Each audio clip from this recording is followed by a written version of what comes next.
right, we're a little bit late, but at least we're back. We're live, the Libertarian Moms here to talk a little bit about free range parenting. You know, that thing we do where we just let our kids do whatever they want all over the neighborhood. That's right. Free range parenting is a topic for season 2.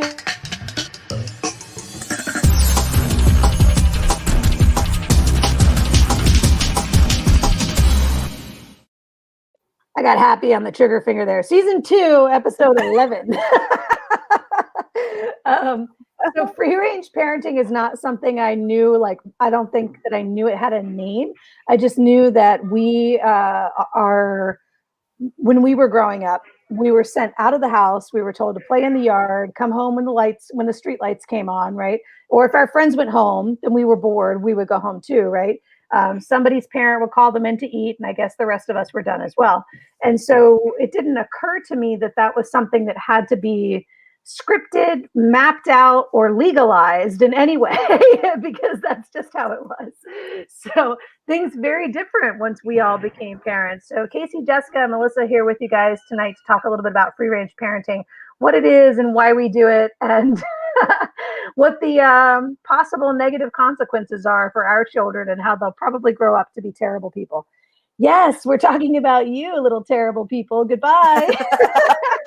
She got her hair done today for her birthday. So she wants to be on video. Everybody her new hair. Yes. Yes. So. That's fantastic. All right, so Melissa, you brought us this resource that we're using. It's part of the show notes. It's out on the blog, parentingporcupines.com, out on the blog. You brought us this resource, Let Go and Let Grow. So tell us a little bit about how long you've been following this pack, and then we're going to talk a little bit more about that. I've been trying to. So my default status is nervous. I'm a high-strung, tightly wound, nervous person. My brain goes to the absolute worst that could happen at any moment.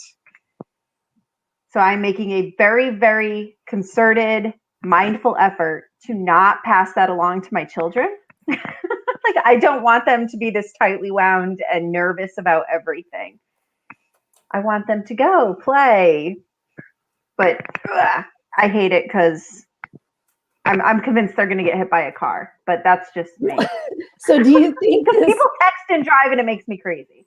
This Let Go and Let Grow, this idea, right? This blog that you shared with us, this website you shared, it's a movement of this nonprofit that's trying to talk about how giving your kids freedom to make their own choices, to conduct their own play, to decide how they're going to spend their time instead of you heavily orchestrating it and you heavily designing it, how it creates independence in them and decision-making capabilities. Like, there's a whole lot of benefits to it.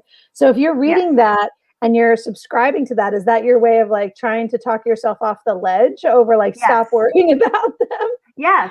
Because they have articles about, you know, and even talking to my grandmother, when my grandmother was 6, she would walk halfway across town from her mom's house to her dad's house. Right. Like, no one cared. We're just going to let the 6-year-old wander around East Hampton. Okay. Yeah. I guess that's fine. But and you see everybody online freaking out because, someone's going to snatch your kid. They're not. It's safer now. It's fine. Relax. Well, so Jessica, you were the one telling me that when you were a kid, your parents were living in different places and your dad would put you on the bus to go see your grandparents. Isn't that right? Are you not that one? Oh, somebody was telling me that when they were a kid in the 80s, like their parents would put them on the bus and on the other side of the bus route, their grandparent would pick them up. I'm not surprised by that though. I remember kids flying by themselves, right? Like you put them on the plane. And now like you can't go my through. My sister and I flew by ourselves. Yep. Okay, yeah. I mean, we did too. My older sister was in high school when we did it, but I mean, we flew across the country. We left California and flew to Virginia, assuming that somebody was going to show up at Dulles Airport and pick our asses up. There were no cell phones. You couldn't verify someone was there. Yeah. Right. You just I was 12 years old. Because I was in 7th grade. I was 12 years old. And granted, like I said, my older sister is 15, was with me. But I mean, even still, we're 15 and 12. We got put on a plane and off we went. Yeah. You know, I think, Kasie, I want to go back to what you said at the beginning of the episode. Starting out, you said that, you know, you didn't know that there was a name for it. And I don't think there was. And when I was looking for things to promote the episode, I found an article in healthline.com. It was from 2016. And it stated in the article that the name free range parenting, or that term, actually was created in response to helicopter parenting. And so I guess with the rise of that in the early 2000s, that helicopter parenting, this was the term for the traditional parenting, I guess, what we experienced growing up. So then it was given a name in response to that. I thought that was interesting. Yeah. And in response to idiotic laws. Well, hey, welcome to a libertarian podcast. Idiotic laws about, you know, in some of my Facebook groups that are not specifically about free range parenting, but are just worldwide, like nerdy parents, Harry Potter parents, all that. People are like, oh, when can I leave my kid home alone? And people are like, not until they're 18. What? In Australia, you can't leave someone under 16 home alone for any amount of time. It's a law. But they're at 18, you can be alone for the first time ever and move out and have your own house. There you go. Figure it out, I guess, now that you're an adult. You've never been by yourself. Figure out how to be by yourself and how to fend for yourself and what to do in an emergency, I guess. Oh, we have some comments. This is awesome. So Jessica Mitchell says, our ancestors were more likely the ones that thought they had heard something horrible in the bushes. The ones that talked themselves into being nothing probably didn't make it. I don't know what that means. Oh, I got it. They got eaten. And then I walked around West Palm Beach by myself at around 8 or 9 years old. So yeah, I mean, when we were kids, I think we were just in general trusted to be safer. But this is the line I want to think about, because I also think that there's a side of the free range parenting that doesn't take into account that showing your kids that you care about them and you're concerned for their safety is one thing, but controlling everything they do is another. So I would say, and this is not in any way to impugn the baby boomers that raised us in the 80s, but there was a sense that if mom and dad weren't around, it's because they just didn't care.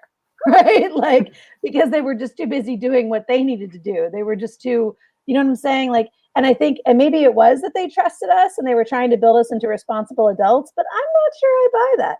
And so now we're in a situation where we do trust the kid. We want to make that kid a responsible adult. And yet maybe if we let that kid make choices or let them stay alone, we're being negligent.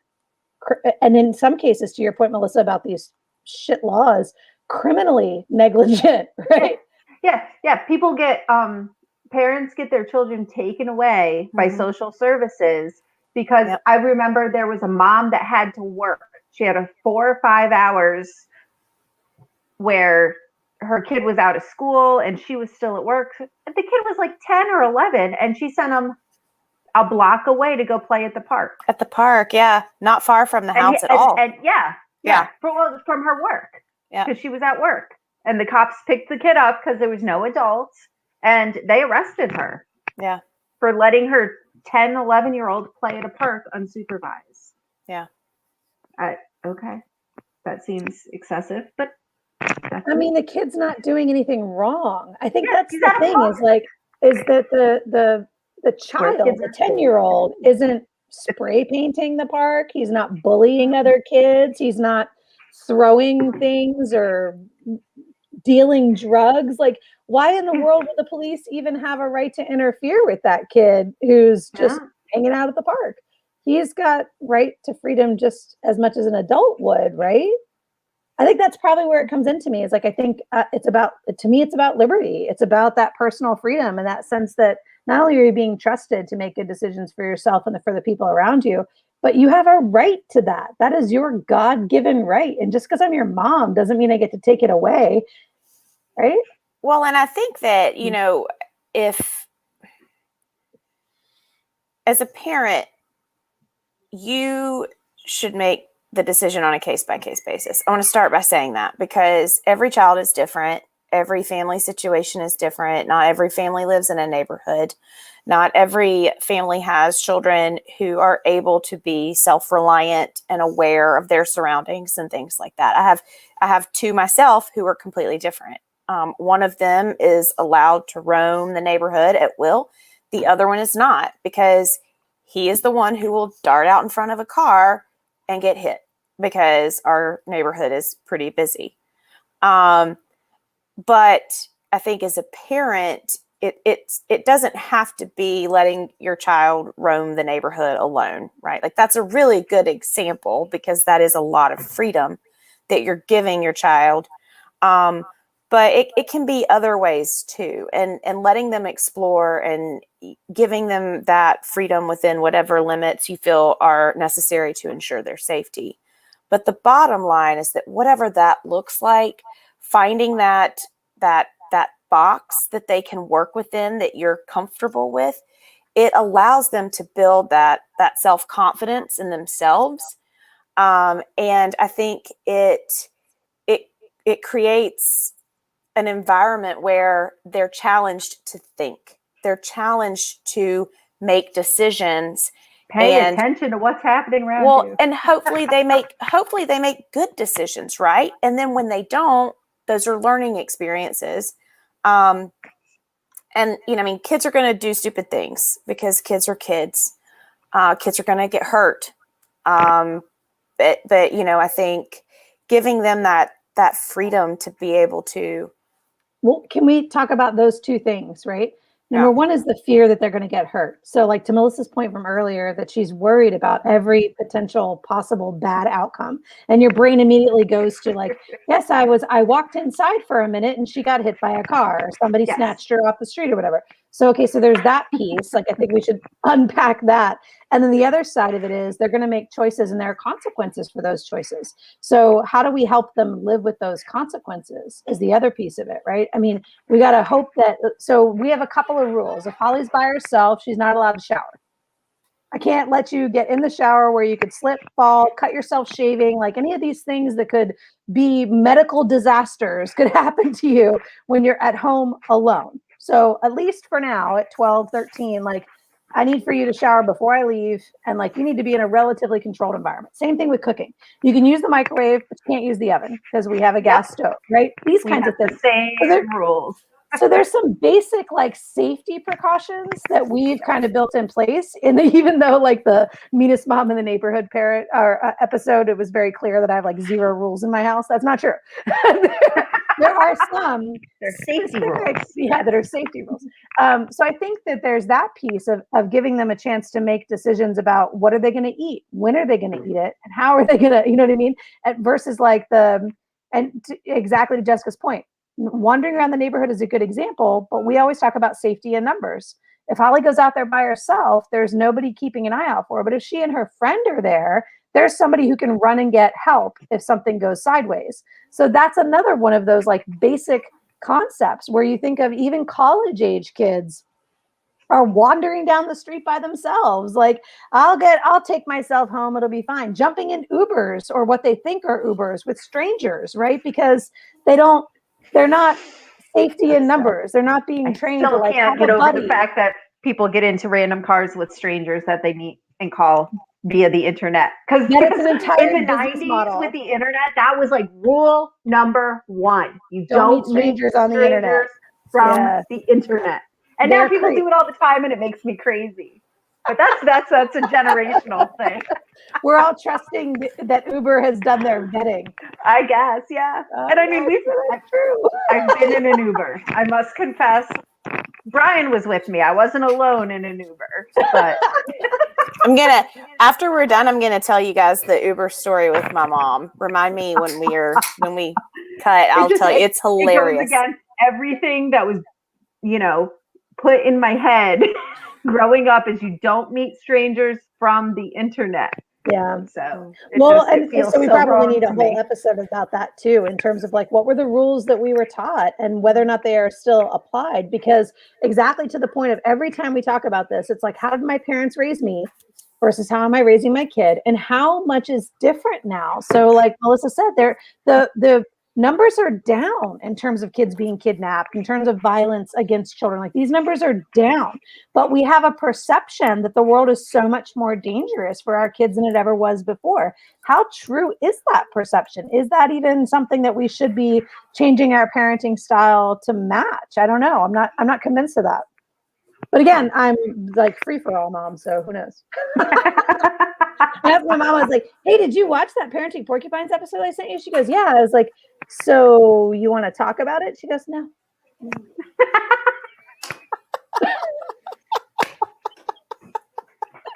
Well, okay. I was like, "We'll be back on the air tonight. You should look at it."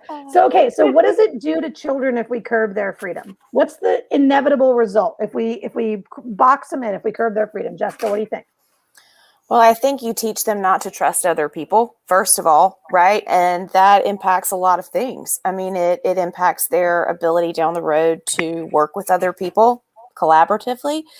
And I think that it really impairs their social skills. I mean, really, if you think about it, you keep your children in this bubble, and they don't know how to communicate, how to interact. So I think developmentally, it can be very detrimental. So. Yeah, I think so too. What do you think, Melissa? What are some of the negative impacts of curbing their freedom? And not just curbing their freedom, but making them think that every stranger is a threat. Mm-hmm. Suicides, anxiety disorders, everything like that is super high with the millennials, who tended to have more helicopter parents because they can't cope with anything. They're scared, they're nervous, they have anxiety. And it's not good for your mental health if you think every minute you're going to be murdered or snatched or shot or whatever they think is going to happen. But I think it's more than that, because I think it's that they believe that their parents are going to do this for them, that they're going to navigate this for them. They're going to introduce them to the right people. They're going to broker those relationships for them. They're going to identify danger for them. And their parents are going to take care of them to that nth degree. That's my concern, is like, we've been wanting to, I never looked at it as like, and we've had this conversation before, but like, Holly's mom. Like, I don't think of myself as like, woo, look at me go, I'm Holly's mom, as much as I'm like, there's a little person living in my house and it's my job to make her a functioning adult, right? And so to that end, from the time she's been a little kid, there's been levels of independence that she's had. When she was a toddler, she was in the other room playing and I was in the kitchen. I wasn't standing over watching all the time. Like, there was enough distance between us that I could get to her if there was danger, but she had a sense of independence. She always has. And so I think that's part of it too. And Jessica makes a good point. He says, responsibility comes with freedom. If you give that freedom, right? And again, I hate to even say that because it's their right? But if that freedom is, they have a responsibility inside that freedom to make the right choices and do the right thing, keep themselves safe, right? Mm-hmm. And I think if they demonstrate, we give them this freedom. We say, we're going to give you the freedom to do this. And we do this a lot with Jackson. As we've talked about plenty of times before, he's a very responsible kid. So he does get a lot of freedom, probably a lot more freedom than a lot of kids his age. But that's except probably Holly, who just runs like a wild like person. A feral child. She's like Merida. She's Merida and Brave, galloping through that movie, bow and the arrow. But I think when you give them this freedom, right, and they understand that responsibility and they learn how to rise to that occasion, so to speak, then they demonstrate that they can handle that responsibility. You can give them more freedom and more responsibility, and they grow. They have that growth, right? Whatever that looks like for your child. To be doing. You're supposed to be getting them to the place where they can eventually detach from you, right? And they can't do that if you continue to hold them back.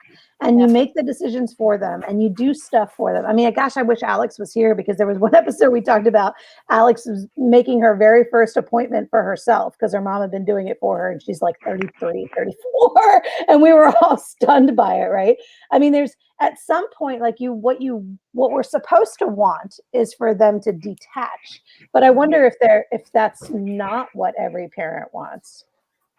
Somewhere deep down that we don't want them to detach. We want them to stay close. I do have some people in my life, mothers in my life, who they really struggle with milestones and their kids growing up. And that's something that there have been some times that I look at my kids and I'm like, oh man, I would love to have them. Boys. Like I would love to rock him to sleep and sing him lullabies and, like I used to.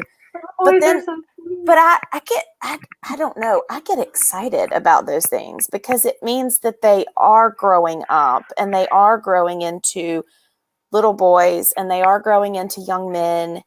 And when they do things well and they demonstrate responsibility and accountability, in those moments, it's not like my baby, it's not a baby anymore. It's, oh my gosh, like what an amazing young man he's growing into. And I just don't, I guess I don't feel that sadness.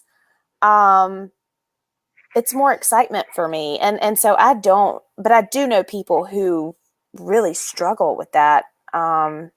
So detach. So detach, child. detach. He's like, what are they saying, Mom? You're still doing all the talking. What do you think? What do you think, Melissa? I mean, is it, are there parents, because now we're going to here in a second, get into the shaming piece, right? So let's talk about the parents who don't want to let go. Like we can be super judgy about this. There are people who are going to do all of these things for their kids. They're going to make all these choices, whether they're dietary, whether they're school, whether they're college, it doesn't matter. There are parents who are going to stay engaged for as long as they possibly can. So lay it on me, Melissa. What do you think about these people? What are they really trying to do? I don't know. I can't in any way relate to that. Know. Well, no. My son is about to turn 11, and especially after playing with Perry for a couple days, who is Alex's son, and he's almost 2. Yeah. And he's adorable, and he is cuddly, and I miss little boys. It makes me cry. I miss my little boy. But I'm also very excited about having a relationship with my children when they're grown-ups. Because like my mom is my best friend. I love my mom.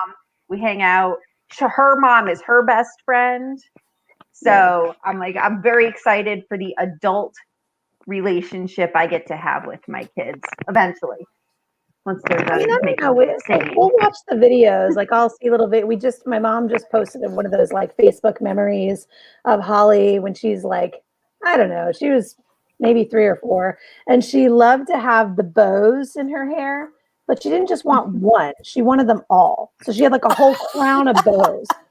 It's a whole crown of every bow we owned. Like all of them had to go in her hair at the same time. And she was just really eccentric like that. She loved to wear the Mardi Gras beads. She loved to wear tutus. Like she was just very eccentric. She was very firm in her style. She had one glove. She looked like a little Madonna, a little Lady Gaga. And I definitely miss that. Like I do miss the like pick her up and just kiss all over her face and just hug her. And now she's 12 and almost 13. And she's like, Mom, seriously?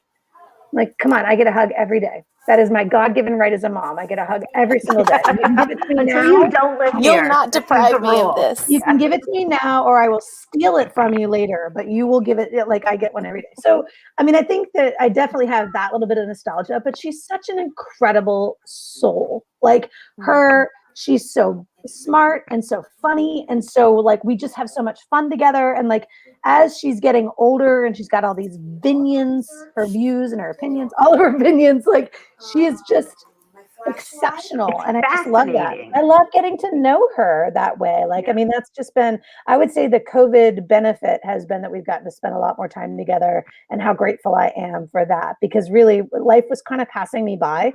And because of COVID, now homeschooling, I'm getting a lot more opportunity to be like right there with her. So the free range parenting to me is not about letting go of the reins or giving up control in a way that You're not disengaged.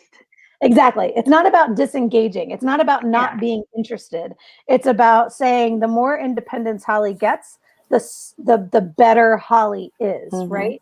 And I think And I'd that's rather my kids make idiotic mistakes when they're 12 and 13 and 14 when it does not affect the rest of their lives Yep. like it could when they're 18, 19, 20.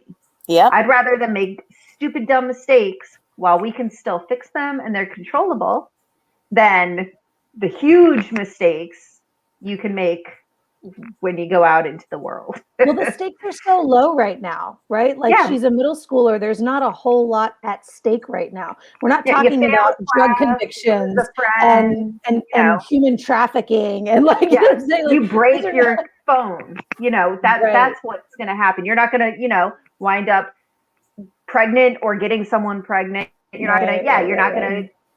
going to overdose on drugs. You're not going to hit someone with your car. You're not, it's not life shattering things. If the But we can stakes are teach them low and they're used to better. making choices and they're used to the consequence of those choices when the stakes are low, then you hope that by the time the stakes get higher, they have the capacity to make the right choices, right? Like that's the ability to think through it, the ability to reason and realize there are assess. consequences.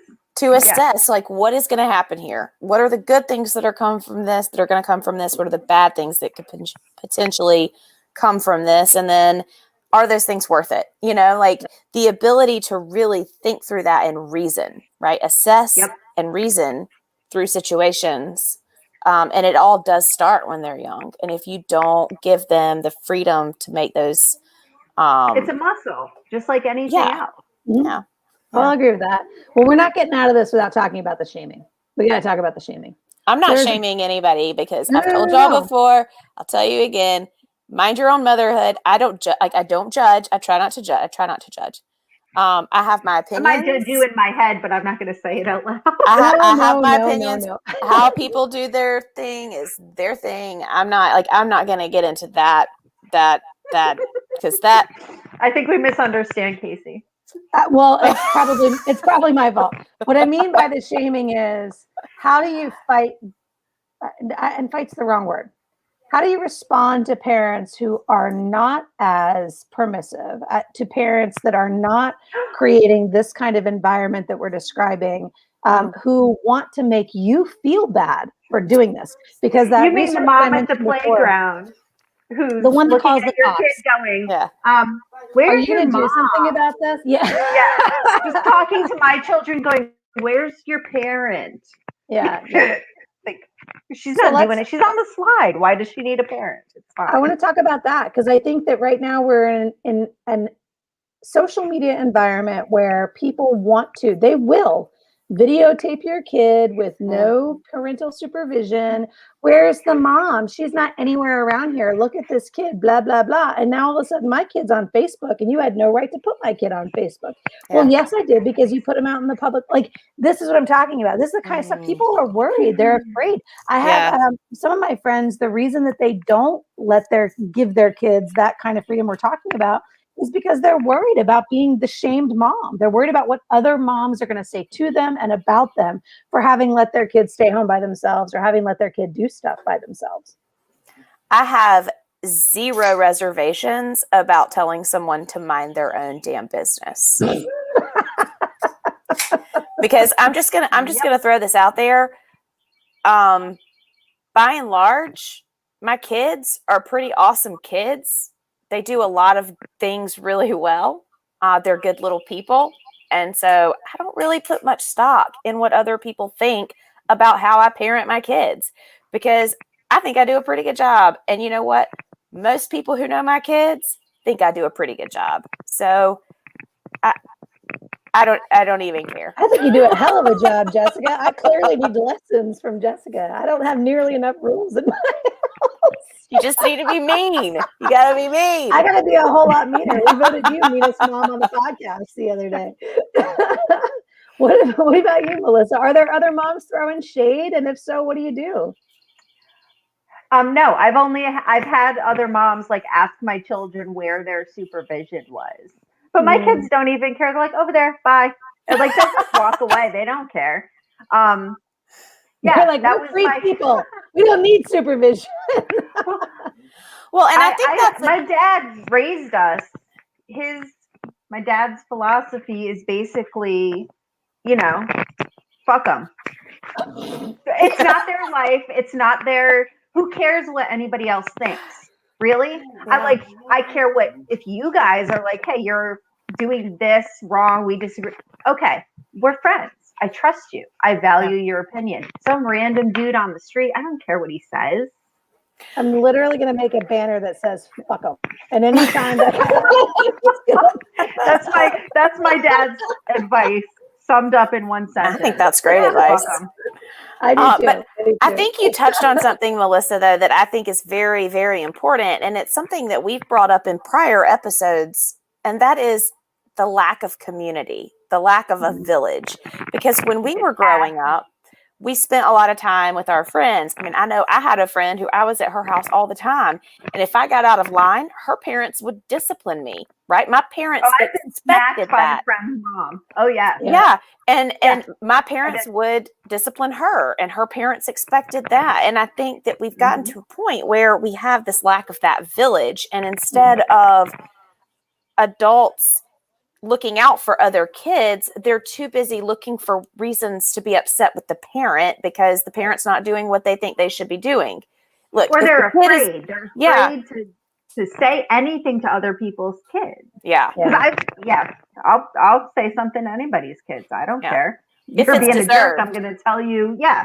If it's deserved. Now, if you come at my kid acting like a turd, just because you want to act like a turd, if you try to be a Karen to my kids, I'm going to say something to your kid. Yeah, like it might not be good for you. But in general, if my kid's doing something boneheaded, I expect the adult in the room to be the adult in the room and correct them. Right? Yep. Like it's really elementary. I mean, so one of the comments on Facebook says, "Tell your kids to call people who ask where their parents are, Karen." She's over there, Karen, saying, "Bye, Karen." Yeah, appreciate you. Bye, Karen. He said, "My kids would roast the Karen." Yeah, shove it, Karen. Shove it, but Karen. I've had other moms. Don't you remember though being a little kid and being embarrassed when somebody you didn't know, when an adult you didn't know called you down for one thing or the other? I mean, if children feel a sense that they are being corrected by somebody, that embarrassment will that's part of the discipline, right? Like you're not going to go over to somebody else's house and act like an asshole because you won't want Mrs. Lacey to call you down. You won't want Mrs. Follett to call you down. Like you're going to go over there and act like a good kid because you don't want to be called. And I mean, I remember being a kid and watching my friends talk to their parents and me just being sort of stunned by that. Like how I would never talk to my parents that way. And if you came to my house and talked to my parents that way, they would put you in your place. Right. Like, so I'm interested in that piece of it too, because I wonder if we say things like, I do not support that advice, Melissa, that your kid should call that woman a Karen. In fact, I think what they should say is,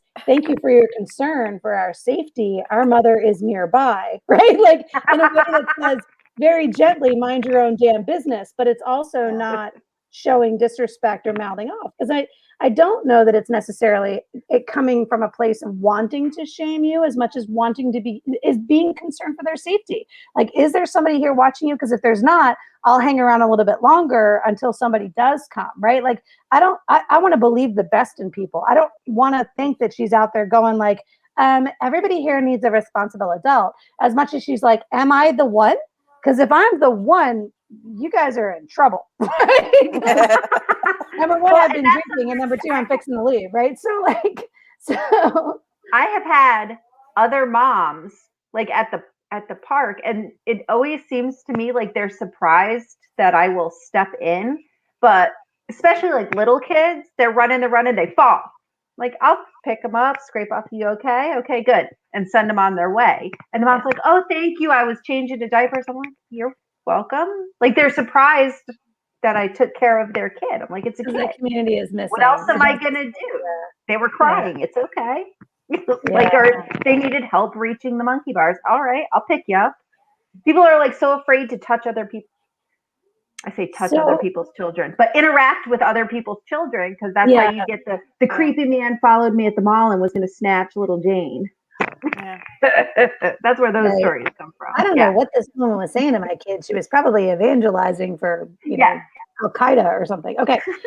So as we're wrapping up here with 35 minutes, one more question. I had a lot of input, unsolicited input around parenting when Holly was little, about putting her on a schedule and making sure that she followed a specific, like even at the daycare, wanted to know that she was being put down for a nap over the weekend, like to make things easier for them. I got to tell you, I still run that kid until she just passes the fuck out. Like we will get up and we will go until you just can't take it anymore, right? So I want to know about that in terms of like, other people have parenting styles that don't necessarily match our parenting style. So when that unsolicited advice shows up, what's the response? Especially just like, let Melissa go first. I've got to respond. Especially when you think about like if it's somebody in your immediate family that's raising their kids in a different way than you. What do you think, Melissa? I give all my friends that are about to be parents for the first time advice. I've got 3 pieces of advice I give every new parent. Number 1 is make sure they poop before you put them in the bouncer. I learned that through, but yes, you need to know that. That's valuable. Number 1. Like so valuable. That's why it was first. That's why it's number 1. Number 2, everything's a phase. The good, the bad, the ugly. It's going to change in about 2 weeks. You can get through it. Mm-hmm. Number 3, and the most important piece of parenting advice, everyone's going to give you parenting advice. Mm-hmm. You smile, you nod, you say thank you for your input. Then you do whatever the fuck you want to do. That's the parenting advice my mother and my grandmother gave me. You smile, I love it. You say thank you, and then you do whatever you feel is right for your family. Yeah. Oh my gosh, I think that's awesome. And I think you could write a book based on those 3 things. Yeah. The bouncer. Oh man, that's ridiculous. What do you think, Jessica? If these people that are near and dear to you that you care about and you care about their opinion, but now they've got an opinion on how you're raising your boys, what do you think? How do you respond? Generally, I just don't respond. With Caldwell, we've had some struggles with certain members of our family not understanding his challenges. And they just don't understand. Mm-hmm. And the way that I was raised doesn't work for him. The way that I take care of Jackson, the way that I raised him doesn't work with Caldwell. So I try not to let it bother me too much. And those people have started coming around, over time they've come around to more of the reason why we do some of the things that we do. Right. And I think for me, I don't generally have a problem with people sharing their opinions. I'm probably not going to give a shit what they are. However, if someone criticizes a decision that I've made or how I'm taking care of my child in front of my child, I will absolutely every time become hostile. Every time. Yes, that's and I will stand my ground, and my child will see me stand my ground, because I absolutely will not have anybody question me in front of my kids like that. Now, I think the only exception to that, I think if a parent is doing something that is harmful, abusive, then I think we have a responsibility to step in and help that child.